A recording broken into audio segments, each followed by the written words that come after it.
2 Thessaloniciens, le verset 3. Si quelqu'un ne veut pas travailler, qu'il ne mange pas non plus. Ça veut dire, tu n'as pas d'autre choix. Tu dois travailler. Travailler est une obligation, ce n'est pas un choix. Quand quelqu'un décide de travailler, c'est parce qu'il a faim. Tant qu'un chômeur est rassasié, il n'ira jamais chercher à manger. La première phrase de la Bible a introduit la notion de travail. Dieu a commencé la Bible en travaillant. Il a tellement travaillé qu'il a eu besoin d'un 7e jour pour se reposer. Il y a des gens qui se reposent 7 jours. On ne dort pas parce qu'on a sommeil. On dort parce qu'on a travaillé. Un homme qui ne travaille pas, qui dort, il ne dort pas, il s'évanouit. Dormir, c'est pour tout le monde, mais le repos, c'est pour ceux qui travaillent. Enlevez le travail dans la vie d'un enfant et vous le détruisez. Le travail vous apprend la responsabilité. Le travail vous apprend l'engagement dans la vie. La plupart des riches héritiers ont fait tomber les sociétés de leur père. Ils ont hérité de l'argent, mais n'ont pas hérité de la valeur du travail. Je préfère hériter de la valeur du travail que d'hériter de l'argent. Parce qu'une personne qui hérite de l'argent sans la valeur du travail finira par redevenir là, stade de départ. Mais un homme même qui apprend juste à travailler sans argent finira par devenir riche. Ce qui est primaire, c'est le travail. Vous voulez remplacer le travail par la prière. La prière à sa place et le travail à sa place. Le travail ne fera pas le travail de la prière et la prière ne fera pas le travail du travail. Si vous marchez avec la paresse,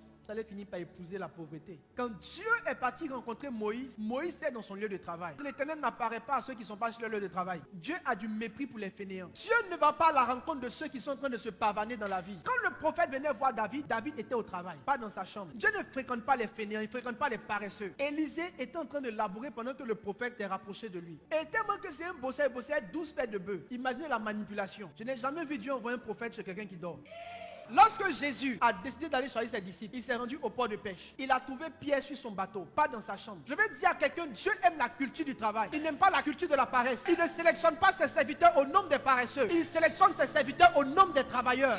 Personne qui est paresseux, qui dort et ronfle, n'intéresse Dieu, même pas le Saint-Esprit. Même les anges même vont te fuir. La main des diligents dominera, mais la main lâche sera tributaire. La version semeur donne un français que tu peux comprendre plus facilement. Ceux qui travaillent beaucoup s'assurent la direction des affaires, mais les nonchalants seront réduits à l'esclavage. Le travail détermine ta place dans la société. Si tu ne veux pas finir indigent, fais l'effort d'être diligent. La pauvreté, c'est l'héritage des paresseux. C'est qui est un esclave? Il n'a pas son mot. Dans ta propre famille, on ne te consulte pas. Parce que tu ne bosses pas. Et parce que tu ne bosses pas, tu n'as rien. Même si on t'appelle, tu as dit appeler ma petite soeur. Parce que c'est elle seule qui peut décanter la situation. Le défaut de travail t'a enlevé ton droit d'aînesse. Tu n'es pas grand frère par ton âge. Tu es grand frère par tes capacités. Tu n'es pas grande soeur par ta position. Tu es grande soeur par tes capacités. Si vous ne travaillez pas, même si vous êtes la personne la plus âgée de la famille, vous serez la servante. On va vous appeler quand ceux qui ont travaillé vont accoucher des enfants pour aller faire ce qu'on appelle un baoulé blata. Et quand il y a funérailles, c'est toi, on t'appelle pour aller pleurer. Maintenant où on dit asseyons-nous pour décider, on ne t'appelle pas. Tes mains ont été nonchalantes et tu as vendu le droit d'aînesse. Le travail est l'autoroute pour les bénédictions. La Bible dit Isaac sema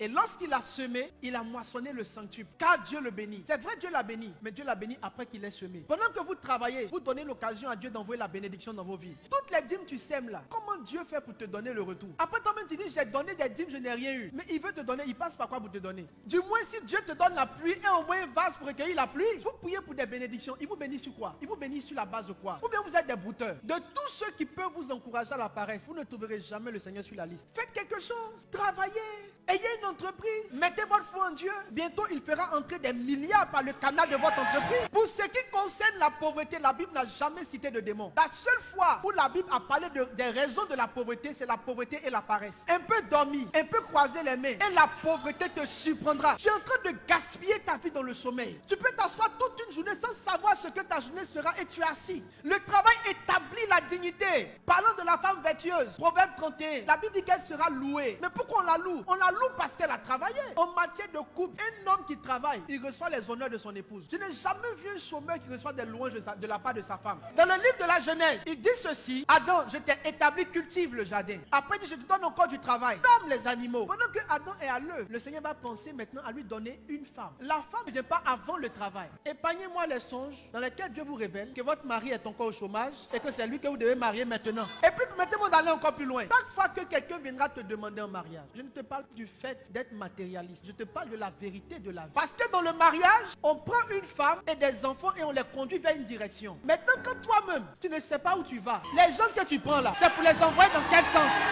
Le taux d'infidélité est très élevé dans les couples là où la femme ne fait rien. La femme qui a un mari qui travaille est contente de dire que mon mari fait ceci. Mais le monsieur qui a sa femme qui fait rien, vous pensez que c'est une joie pour lui de dire là à la maison? Donc vous-même, le fait de ne rien faire là, ça vous fait perdre l'estime de votre mari. Donc toi en tant que femme, si tu ne travailles pas, tu vas perdre l'honneur de ton mari. La Bible dit ceci: tout ce que ta main trouve à faire avec ta force, fais-le. Vous triez ce qu'on vous présente à faire. Mais qu'est-ce qui vous fait trier ces choses? C'est une forme de prétention. Et cette prétention vient de vos diplômes. J'ai eu tel diplôme, je ne vais pas faire tel travail. Ça ne marche pas comme ça dans la vie réelle. Ce que tu vois là, ça c'est dans les films hollywoodiens. Tout ce que ta main trouve à faire, fais-le. Si tu es agrégé en maths appliquées de développement intensifié et que c'est cyber qui est là pour gérer, fais-le. Biologiste de dernier niveau. Si c'est salon de coiffure qui est devant toi, fais-le. Tu vas forcément entendre parler d'embauche. Mais tant que tu es à la maison, tu ne fais rien. Il y a des sujets qui ne vont jamais venir à tes oreilles. Le but primaire de Dieu, c'est de te mettre en mode positionnement. Et puis le but secondaire, c'est de te mettre en mode établissement. Si tu ne trouves pas quelqu'un pour t'embaucher, embauche-toi. Est-ce que vous savez que le fait de ne pas travailler va